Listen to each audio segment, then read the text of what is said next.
یہ ایک کلپ دیکھیں کہ مرزا محمد علی جیلمی اس بات پر کہہ رہا ہے کہ ہر صحابی نبی جنتی جنتی کا نعرہ غلط ہے. ہر صحابی کو جنتی نہیں کہنا چاہیے، ہر صحابی جنتی نہیں ہے. بخاری مسلم دونوں میں حدیث ہے، نبی علیہ السلام کا ایک صحابی جو آپ علیہ السلام کو وضو کروایا کرتا تھا، سفر و حضر میں سواری کا کجاوا کرتا تھا، خیبر کے موقع پر اسے ایک نامعلوم تیر لگا اور وہ شہید ہو گیا. اور جتنے صحابہ تھے انہوں نے نعرہ لگایا ہر صحابی نبی جنتی جنتی، ہر صحابی نبی جنتی جنتی. تو یہ تو سب سے بڑا صحابی ہے کہ حضور کا خدمت گزار ہے. انہوں نے کہا یہ تو جنتی ہے. نبی علیہ السلام فرمایا کہ تم اسے جنت کی بات بتا رہے ہو، حالانکہ مجھے اللہ نے دکھایا کہ اس نے خیبر کے موقع پر مال غنیمت کی ایک چادر چوری کی تھی، ایک چادر صرف، جو آگ کی بنا کے اس کے اوپر ڈال دی گئی ہے. اللہ نے اس چیز کا بھی لحاظ نہیں کیا کہ حضور کا خدمت گزار ہے، صحابی ہے، اور بعد میں لوگوں نے نعرے لگانے ہیں ہر صحابی نبی جنتی جنتی. یہ مقصد کوئی کسی صحابی کی توہین کرنا نہیں ہے، مقصد آپ کو عقیدہ بتانا ہے. تو اس پر انہوں نے ایک وہ حدیث پیش کی ہے کہ بخاری مسلم میں وہ حدیث ہے کہ ایک صحابی، نہ صرف صحابی بلکہ حضور علیہ الصلوۃ والسلام کا خادم خاص، جو آپ کو وضو کراتا تھا اور جنگ میں آپ کا کچاوا رکھتا تھا اور اٹھاتا تھا، خدمت خاص پر مامور تھا، اس کو ایک جنگ کے اندر تیر آ کر لگا، ایک نامعلوم تیر، اور اس کے ساتھ وہ مر گیا.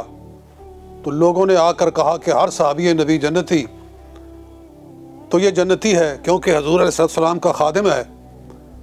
تو نبی اکرم علیہ السلام نے فرمایا نہ بھی نہ، اس نے مال غنیمت میں سے ایک چادر چرائی تھی، میں دیکھ رہا ہوں کہ وہ آگ بن کر اس کے اوپر لپٹی ہوئی ہے.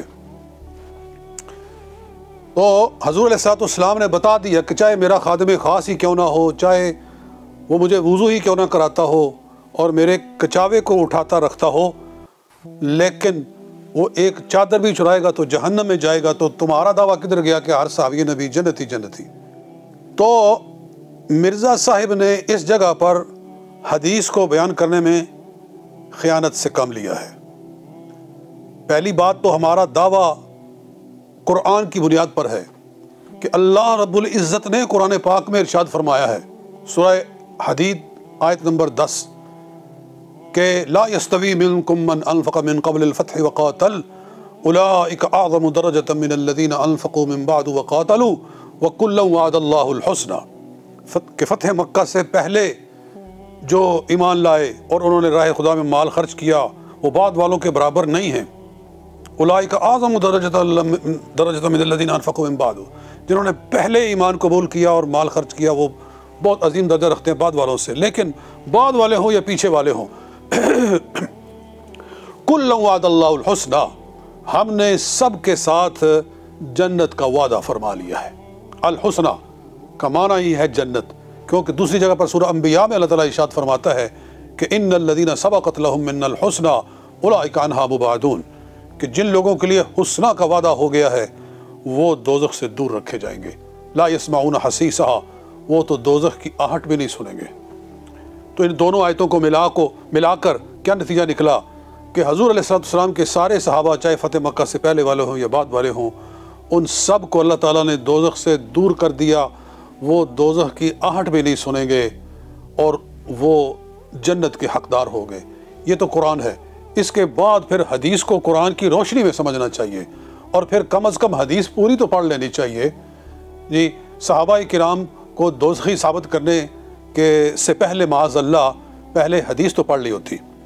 یہ جو حدیث ہے میرے سامنے بخاری شریف پھیلی ہوئی ہے اور مسلم،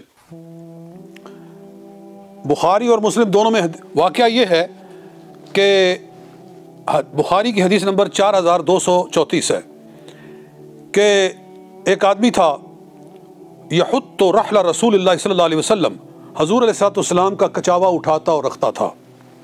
اذ جاءہ سہم عائر، ایک نامعلوم تیر آیا، حتی اصاب ذلک العبد، وہ غلام تھا، اس کو وہ لگا تو وہ فوت ہو گیا. فقال الناس ہنی اللہ الشہادہ، لوگوں نے کہا کہ اس کو شہادت مبارک ہو. تو حضور علیہ السلام نے کیا ارشاد فرمایا؟ بل والذی نفسی بیدہ ان الشملۃ التی اصابها یوم خیبر من الغنام مغانم لم یصبها المقاسم لتشتعل علیہ نارا، کہ نہیں، اللہ کی قسم، ایک چادر جو اس نے یوم خیبر میں غنیمت کے مال سے اٹھائی تھی اور وہ تقسیم نہیں ہوئی تھی، تقسیم سے پہلے اس نے اٹھا لی تھی، وہ آگ بن کر اس کے اوپر لپٹی ہوئی ہے۔ یہ حدیث ادھر آ گئی۔ اب یہی حدیث آپ مسلم شریف سے سنیں، بائیں نے یہی حدیث، وہ یہ الفاظ ہیں کہ حضرت فاروق اعظم رضی اللہ تعالیٰ روایت کرتے ہیں کہ لما کانا یوم خیبرہ، جب خیبر کی جنگ ہوئی، اقبل نفر من صحابت النبی صلی اللہ علیہ وسلم، تو حضور علیہ السلام کے صحابہ کرام جنگ سے لوٹے تو کہنے لگے فلان شہید و فلان شہید، یہ بھی شہید ہو گیا، وہ بھی شہید ہو گیا، حتی مروا علی رجل، تو ایک شخص کے اوپر وہ گزرے تو کہنے لگے ہاں یہ بھی شہید ہے۔ فقال رسول اللہ صلی اللہ علیہ وسلم، تو حضور علیہ السلام نے کیا ارشاد فرمایا، کلا، ہرگز نہیں، ہرگز نہیں، انی رأیتہ فی النار فی بردۃ غلھا، میں نے اس کو جہنم میں دیکھا ہے کیونکہ اس نے ایک چادر مال غنیمت سے چوری کر لی تھی۔ یعنی خیبر کا ہی واقعہ ہے، بخاری میں بھی خیبر ہی لکھا ہوا ہے، یہاں بھی خیبر ہی لکھا ہوا ہے، وہاں بھی چادر کا واقعہ لکھا ہوا ہے، یہاں بھی چادر کا واقعہ ہی لکھا ہوا ہے، تو گویا صاف ثابت ہو گیا کہ سیم ہی واقعہ ہے۔ دونوں حدیث بخاری کی اور مسلم کی ایک ہی واقعہ کے بارے میں ہیں، لیکن مسلم میں جو الفاظ ہیں اگر وہ مرزا جیلوی صاحب پڑھ لیتے تو مسئلہ حل ہو جاتا۔ وہ کیا ہے کہ جب لوگوں نے کہا یہ بھی شہید، یہ بھی شہید، یہ بھی شہید، تو حضور نے فرمایا نہیں، اس نے مال غنیمت سے ایک چادر اٹھائی تھی۔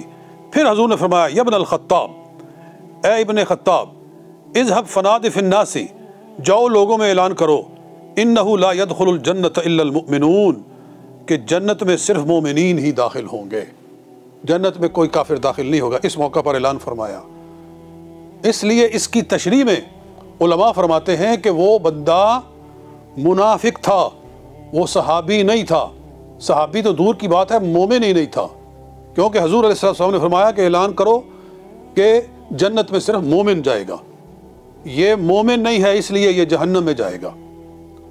اور اس پر تصریح کی ہے، علی صحابہ اٹھا لو، اور اسی طرح سے آپ الاستیاب اٹھا لو ان کتابوں کے اندر، کہ اسد الغابہ اٹھا لو، علماء کرام نے تشریح کی ہے کہ وہ بندہ منافقین میں سے تھا۔ چونکہ وہ منافق تھا، وہ مومن تھا ہی نہیں، اس لیے حضور علیہ السلام کی خدمت کرنا اسے کچھ کام نہ آیا۔ آپ کا کچاوا رکھ رہا تھا یا اٹھا رہا تھا، کچھ کام نہ آیا، اس لیے کہ کوئی چیز ایمان کے بغیر فائدہ دے ہی نہیں سکتی ہے، تو وہ تھا ہی منافق، اس لیے حضور صلی اللہ علیہ وسلم نے یہ ارشاد فرمایا۔ اور امام نووی نے مسلم شریف کی شرح میں اس حدیث کے نیچے فرمایا، اس حدیث سے صاف ثابت ہو گیا کہ جو کفر پہ مرا وہ جنت میں نہیں جا سکتا۔ جی، تو شارحین تو یہ ثابت کر رہے ہیں، مرزا جیلوی وہ کیا ثابت کر رہا ہے، صحابہ کرام کو معاذ اللہ جہنمی بتانے کے لیے کہ بعض صحابہ بھی جہنمی ہو سکتے ہیں، حدیث کے معنی کو بگاڑنا اور آدھی حدیث پڑھنا اور آدھی چھوڑنا، یہ وہی ہے کہ یا ایھا الذین آمنوا لا تقربوا الصلاۃ پڑھ لیا اور انتم سکارا چھوڑ دیا۔ جی، تو یہ کوئی منصف لوگوں کی اور اہل ایمان کی یہ شان نہیں ہے۔ اللہ تعالیٰ سمجھ عطا فرمائے۔ وما علینا الا البلاغ۔